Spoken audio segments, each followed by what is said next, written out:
जळगाव शहरातल्या नेरी नाका परिसरात असलेल्या वखारीला आज भीषण आग लागल्याची घटना घडली आहे। आपण दृश्यांमध्ये बघू शकतो की कशा पद्धतीने ही भीषण आग अद्यापही विझलेली नाही। विशेष म्हणजे जळगाव शहरामध्ये आज सकाळपासून मुसळधार पाऊस सुरू आहे आणि तरीसुद्धा या ठिकाणी आग अजूनपर्यंत विझलेली नाही। या ठिकाणी तब्बल 10 ते 12 अग्निशमन बंबांच्या माध्यमातून जे आहे आग विझवण्याचं काम युद्ध पातळीवर सुरू आहे। आग अजूनही पूर्णपणे नियंत्रणात आलेली नाही आणि आपण दृश्यांमध्ये बघू शकतो की धुराचे मोठ्या प्रमाणावर लोट अजूनही या ठिकाणी बाहेर पडत आहेत आणि प्रशासनाच्या वतीने जे आहे मोठ्या प्रमाणावर ही आग विझवण्याचं काम जे आहे सुरू आहे। पहाटेपासून ही आग या ठिकाणी लागली आहे।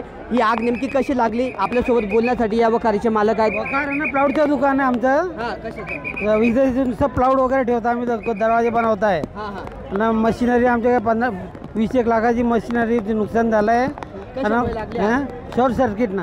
अच्छा, किती बंब लागले आतापर्यंत? आतापर्यंत 7-8 बंब लागले बहुतेक। कशामुळे कसे लक्षात आले तुम्हाला? ते आम्ही पाहायला गेला, मशीन बंद केला होता, नंतर बाहेर आमच्या साफसफाई चालू होती, नंतर पाला तर दूर निघत होता, पाहायला गेलं तर एकदमच आग लागली। आग लागली तेव्हा दुकानात कोणी होतं का? नाही, मध्ये वर काम चालू होतं आमच्यावर साफसफाईचं। काही झालं नाही? नाही, कोणाला काही लागलं वगैरे काहीच नाही, काही झालं नाही इजा वगैरे, पण हे नुकसान बाहेर झालं आमचं। किती झालं? तरी पण 50-60 लाखाच्या वरती झालं नुकसान सगळं मिळून। कोणती आपली आणि शेड वगैरे महादेव प्लाऊड अँड सॉमिल डोअर वगैरे सगळं। किती लाखात नुकसान झालंय टोटल? 60 लाखाच्या वरच झालंय ते।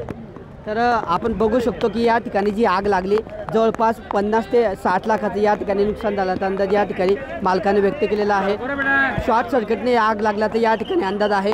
सॉमिल आणि त्याच्यासोबतच या ठिकाणी प्लाऊडचं दुकान होतं आणि त्यालाही सकाळी आग लागली। जवळपास 2 ते 3 तासांपासून या ठिकाणी आग विझवण्याचं काम युद्ध पातळीवर सुरू आहे। अद्यापही ही आग पूर्णपणे नियंत्रणात आली नाही। मात्र ही आग पूर्णपणे नियंत्रणात आणण्यासाठी आतापर्यंत जवळपास 10 ते 12 महापालिकेच्या अग्निशमन बंबाकडून शर्थीचे प्रयत्न केले जात आहेत। मात्र अद्यापही ही आग या ठिकाणी आटोक्यात आलेली नाही। त्यामुळे ही आग आटोक्यात आणण्यासाठी या ठिकाणी पोलीस प्रशासन असेल किंवा महापालिका अग्निशमन बंबाचे विभाग असेल हे प्रयत्न करताना पाहायला मिळत आहे।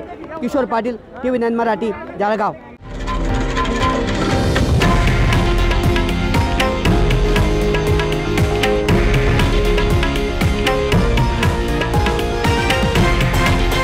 हे आहे देशातील नंबर 1 न्यूज नेटवर्क आणि आपण पाहत आहात TV9 मराठी, एकमेव।